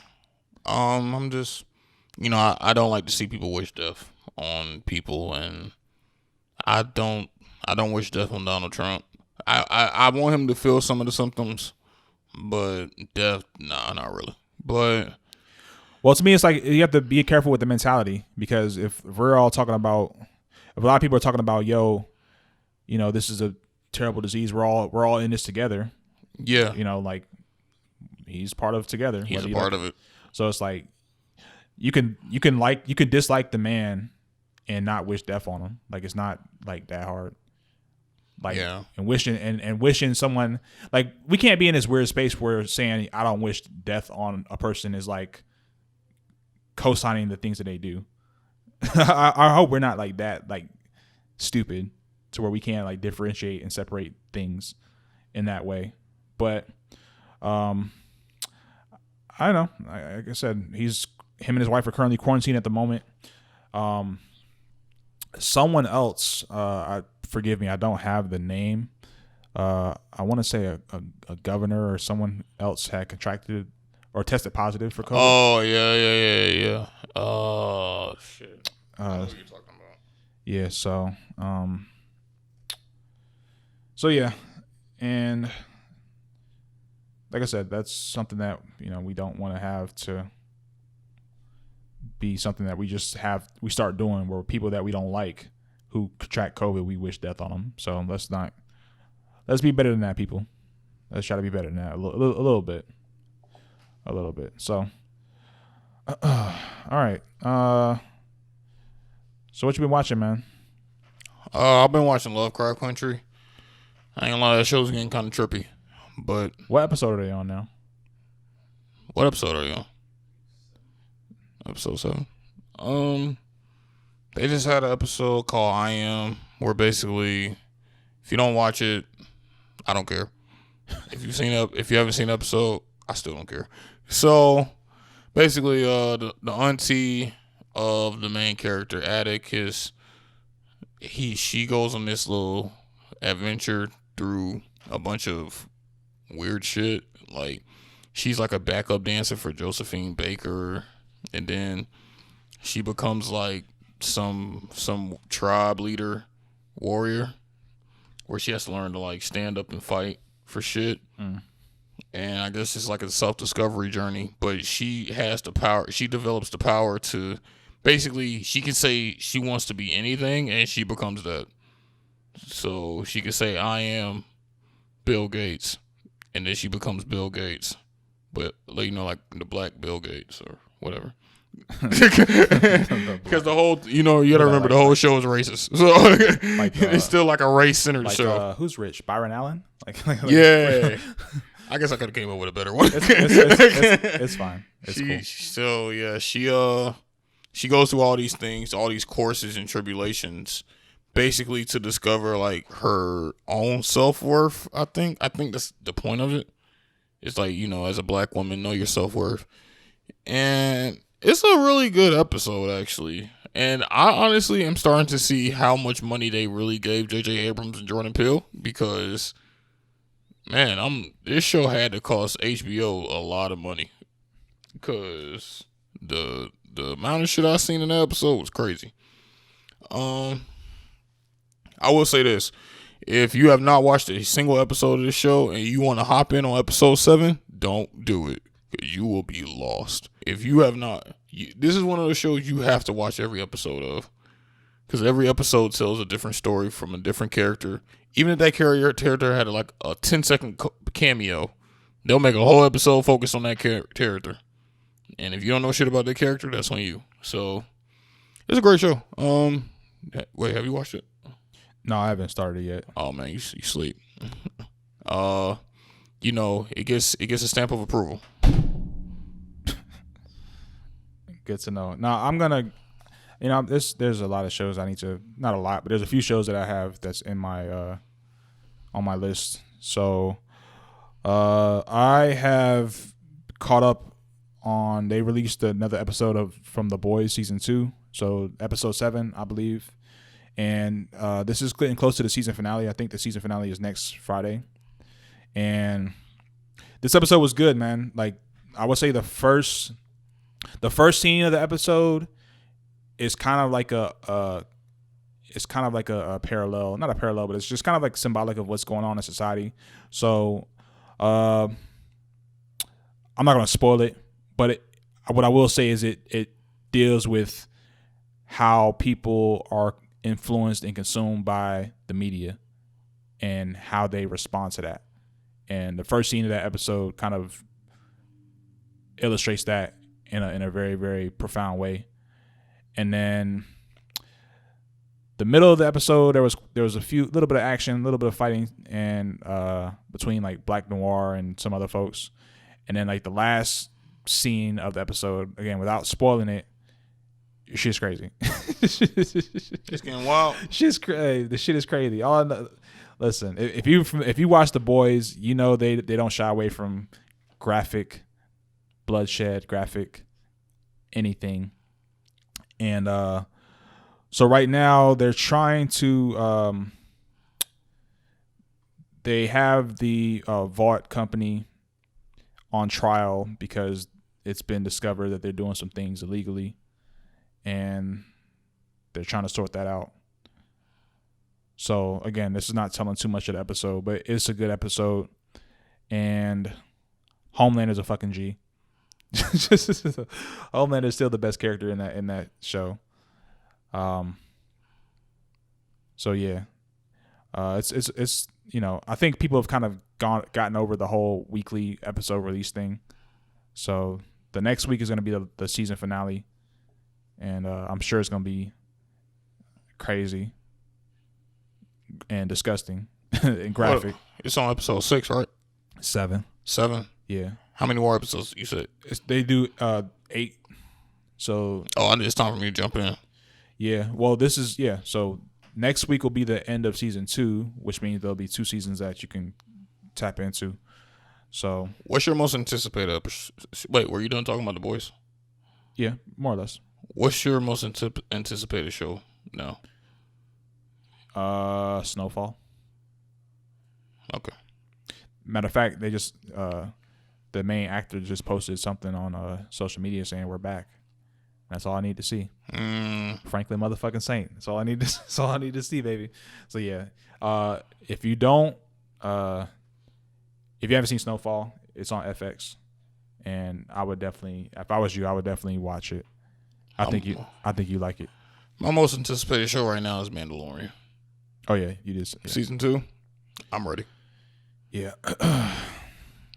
So congratulations to the Los Angeles Lakers on this year's NBA 2019-2020 season NBA champions. To the Miami Heat, you guys fought hard. Look, much respect to you.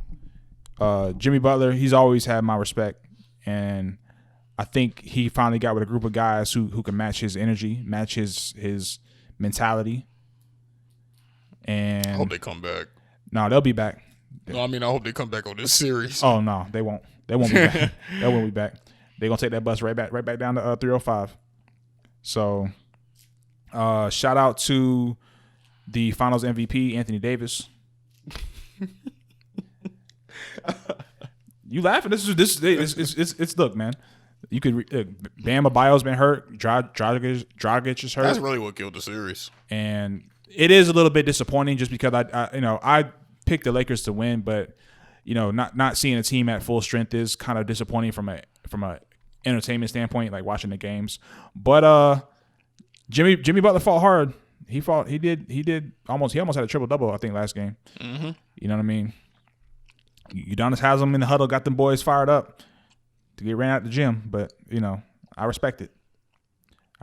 So, so yeah, man, it's all but a wrap for me, man. It's all but a wrap. So real quick, obviously we don't know what's gonna happen in free agency, and whatever changes they make, trades, whatever have you.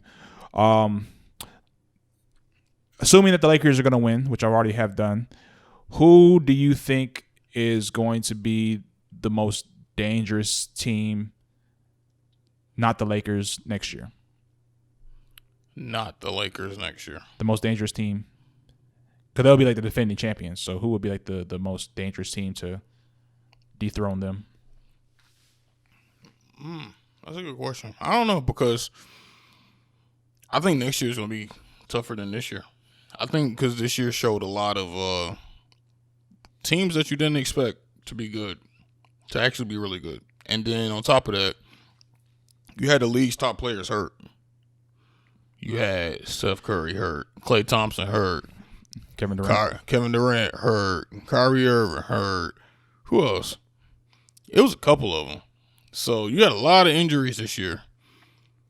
So honestly, I don't know. And then we saw a lot of the Denver Nuggets. We're seeing a lot out the Heat. The Heat ain't got the best team, but I think as far as hustle, they'll outplay anyone. Honestly, you don't see teams play the way the Heat do. Like the Heat will come at you on both sides, and they'll put their all into it. You don't see that often. So they were picked to do anything this year. You know what I'm saying? They're truly a team that came in out of nowhere. And they weren't supposed to. Their whole team is pretty much undrafted. So that's another one. Who else? Jazz. This is a lot of teams, man. I don't know. It could be anyone. At this rate, honestly, after seeing the Heat, it could really be anyone. I just know it won't be the 76ers. Do you think these teams will because there's been talk that, hey, there's no audience, there's no fans. So a lot of the players may feel more comfortable without the fan experience. Typically, it's like role players. So I think your star players they're gonna ball home, away, whatever. But you have your role players and they're on the road and they're obviously they're dealing with fans that not their fans and just being in a hostile environment. Mm-hmm. Do you think they'll be able to answer the bell? Like, for example, TJ Warren, he got in that bubble and balled out. I didn't know that nigga was that good. Yeah, I don't think anyone did. I didn't know he was that good. So do you think that translates over to, or that continues on as the next season starts? Do you think that they may regress, as you may have a different type of confidence when you're on the road or when you're just in a hostile environment around fans and people that can take your mentality, that could challenge your mentality, booing you, talking shit, and fucking with you in certain ways to challenge your psyche. But I feel like this is more of a challenge, to be honest. Yeah. Okay. Because it's forcing you to, good point. Even though you don't have fans on your face, neither of you have support either. Yeah. It's a level playing field. Neither of you have support, and you have to deal with, like if you're playing LeBron's a legend. You have to deal with LeBron. The fan, if you're having a great game, you ain't got nobody supporting you but your teammates. If LeBron's killing your ass, LeBron's killing you with no hype.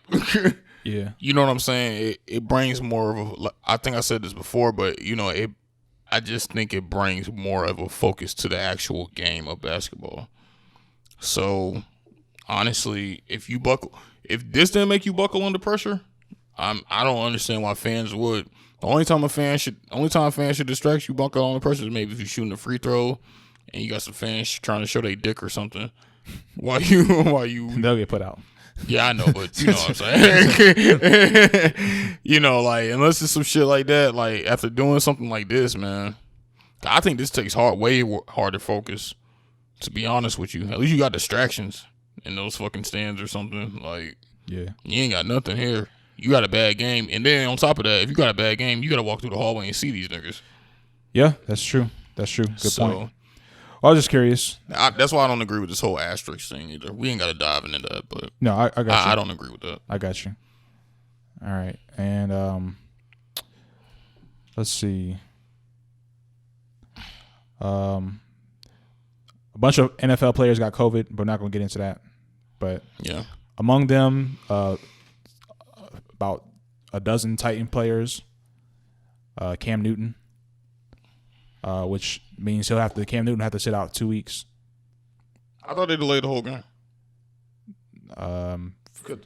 I think for maybe the Tennessee situation, because I think it was a facility. Oh yeah, you're right, because it was like the players and some staff. Yeah, you're right. But I know Cam is gonna have to be out at least 2 games for quarantine testing, so on and so forth. That's gonna hurt him. Yeah. So in a year where he's trying to really kind of reach that, kind of almost like his revenge year, if you want to call it that. This is definitely not a good sign for him. So, and he's been playing pretty good. He's been playing, pretty good this year. I know they had that tough loss to Seattle, but aside from that, I mean, even in that game, he didn't play bad. He played pretty good. Yeah, so, for real. But definitely a bump in the road for him, and I definitely hope for a speedy recovery. So, there was a topic that I wanted to ask you about. So, before I forget to say, prayers to the family of Chrissy Teigen and John Legend. They unfortunately had a miscarriage. Mm-hmm. And I guess I wanted to bring this piece of it up, is they had some photos in the hospital. I guess someone took pictures in the room with them. And those pictures they posted them on social media. And for some people, that was a little bit unsettling, considering this is probably one of your lowest, darkest moments. And, Did she have blood in her hand? The pictures are all black and white. I remember seeing it. I just couldn't remember. I didn't examine them like that. I just saw that they were in the hospital. So I didn't examine the pictures like that. But, I don't know, man. I guess what I want to ask you is, do you think people overshare on social media? Yeah. And, what exactly is now, I know the argument's going to be like, hey, it's their page, and I get it, but I do think there's certain things that everyone doesn't have to see. I think people who have any level of empathy can empathize with a family losing a child without them having to post about it.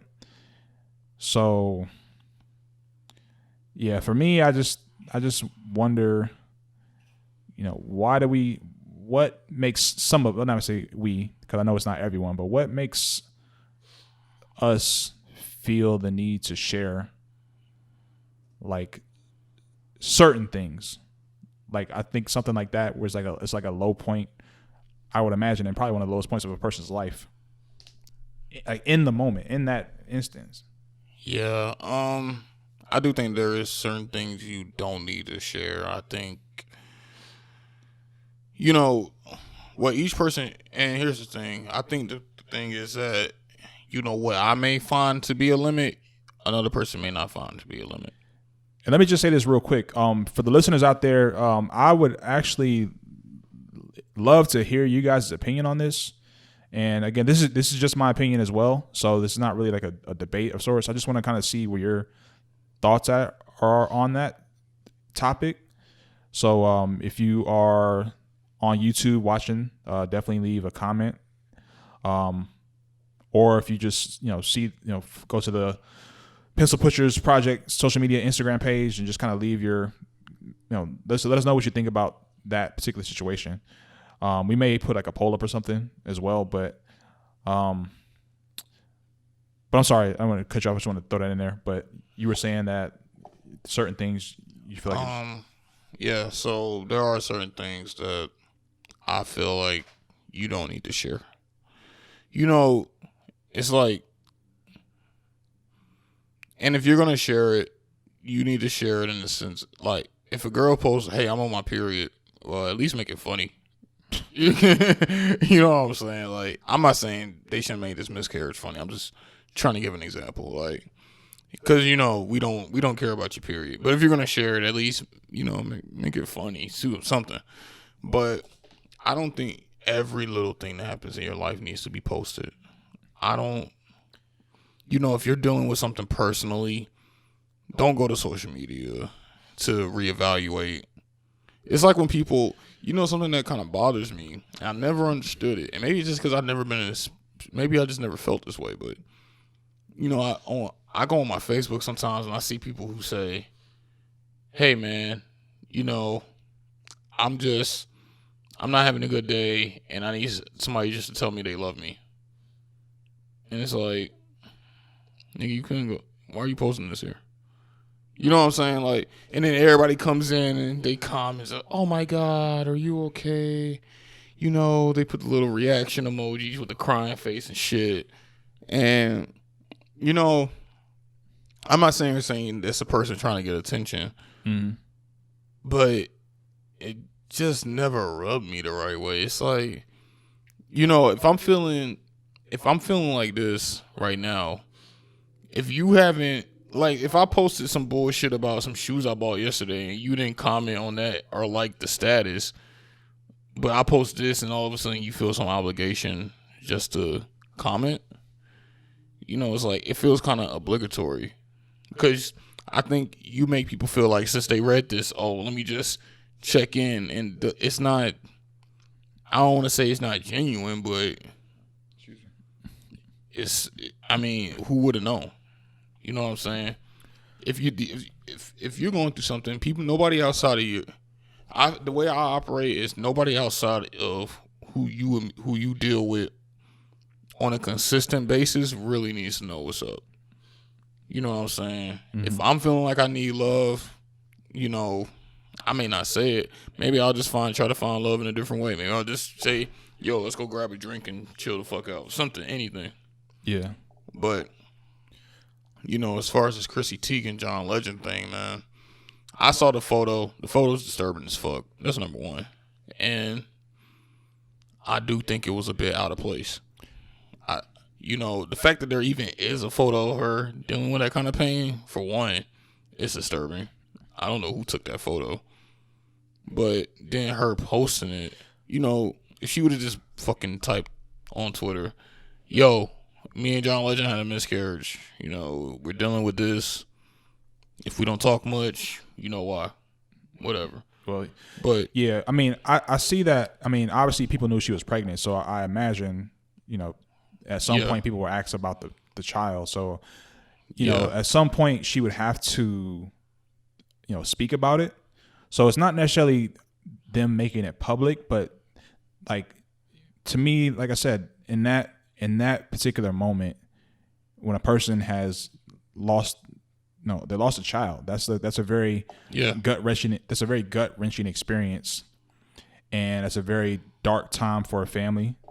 It's a very, you know, it's just a sad time. And in that moment, like, I wouldn't feel comfortable taking a picture. I wouldn't feel comfortable, like, you know, photographing that and post and putting that out into the world. Like, I would just feel like, hey, you know, this, you know, maybe we could do this a different way. Maybe we can, you know, give yourself some time, and maybe you can, you know, in the future, you know, you can just explain to your fan base and explain to people, you know, who care about you, or, you know, just say, hey, you know, unfortunately, you know, John and I, you know, we lost a child, and, you know, we appreciate you guys respecting our privacy, so on and so forth.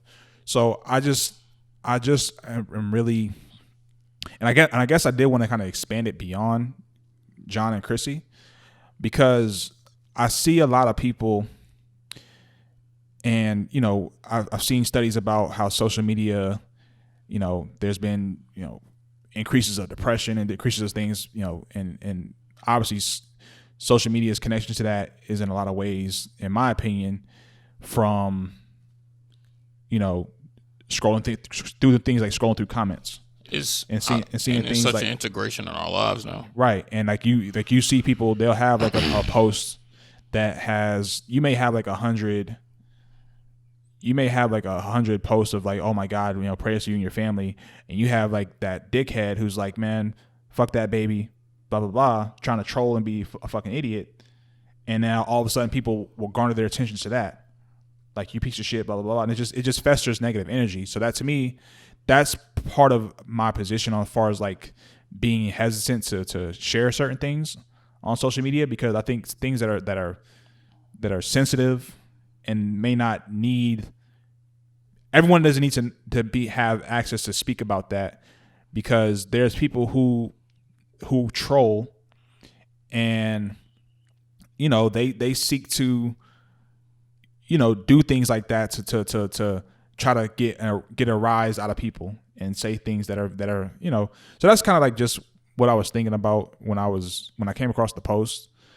And like I said, man, it's I know we're in an age now where social media, we share things, we integrate it in our part of our lives. We have quote unquote followers or friends if we're on Facebook and different things like that. So I get that society has evolved in that regard, but like I've seen people post like people in the caskets at funerals, and I'm just like, yeah, like why? Like why? Like I just don't. Yeah. I just don't understand it.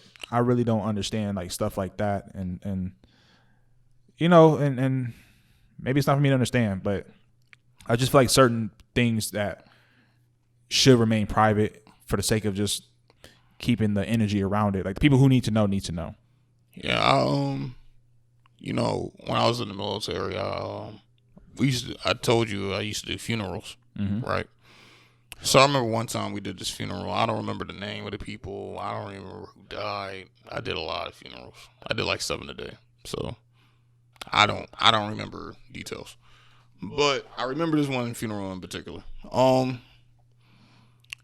The family, I think it was the chief that died. Don't remember his name. But I remember the casket pulled up, and I don't know if this dude abused his wife and his daughter or what. I don't know. But they real shit came by the casket while we were standing there and like started taking selfies next to it. Happy. And it's not. Well, that's something different. That's like, yeah. And it's like, but it makes you wonder like, okay, what are they about to do with this picture? Are they going to share this? Are they just keeping this for personal sake? But it's like, and then you don't even know. Maybe they're just doing it for attention. It's just, and I feel like this is one of those things where, you keep things private. You be civil. Like, if you happy the man's dead, be happy the man's dead. Fine, whatever. But, if you want to pop champagne later, cool. But, to walk into the funeral, taking cat selfies, all this shit, and that just goes to show, the amount that social media plays in people's lives now. The Weeknd had a lyric in one of his songs where he said, I think it was "Tell Your Friends." Do you know the lyric I'm talking about? He said like his cousin saw him, and he was at his grandma's funeral, and she wanted to take a selfie with him. Oh no, I don't remember that. Oh man, "Tell Your Friends" is the top 2 Weeknd song, by the way. But yeah, it's I think if anything, and like I said, shout out to Chrissy Teigen, John Legend, that entire family. But this just goes to show, this shows that social media plays such a prevalent role in people's lives. Because I understand you're reaching out for support, but you're reaching out for support to a bunch of people who don't know you personally. I don't know what you like to eat for breakfast in the morning.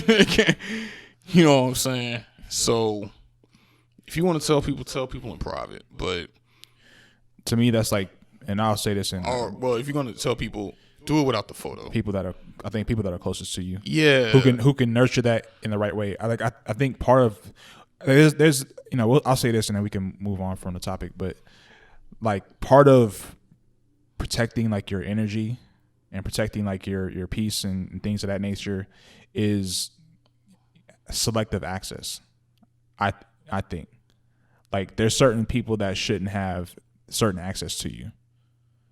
And to me, the danger in just opening yourself up to the world is that, what do you have left for yourself? Mm-hmm. You know what I mean? So that was just something that was on my brain. I wanted to just kind of see where you was at with it. But I don't know. Like I said, prayers to them. Oh yeah, absolutely. Let's not get away from that. Oh prayers. No, absolutely. Let me be crystal clear. Prayers to their family. Like I said, I will. I'm not a woman. I will never know what it's like to carry a child, let alone lose one to miscarriage. So this is definitely not me glossing over that. I just really, just something I was thinking about, and like I said, I hope that their family is able to, heal from this in time. Obviously, this is just happened, so I know it won't be anytime soon or anytime, hell, maybe in the later future. But definitely to the people who actually care about her and who actually know her, I just hope she has some honest, genuine people around her, right, and giving her comfort especially in this time of need for her, and John as well. So that's all I had on that. Do we have anything else? No, we pretty much ran through everything. All right, so longer podcast than I expected. Yeah, but it's just, I guess we just got into some stuff. But all right, so ladies and gentlemen, we thank you all for listening. If you check out the description, you will see the timestamps for the topics that we discussed today. You also see the link for our social media outlets, so you can click that link and you can find us on all DSPs and social media platforms. And anything else you got to say, brother, before we wrap it up? Register to vote. Go vote. If you're not going to vote, don't vote. But, be safe. Wear a seatbelt. And use your fucking traffic signals. Oh, we back to that. we back to that. Oh my God. I told you. Bad experience this week.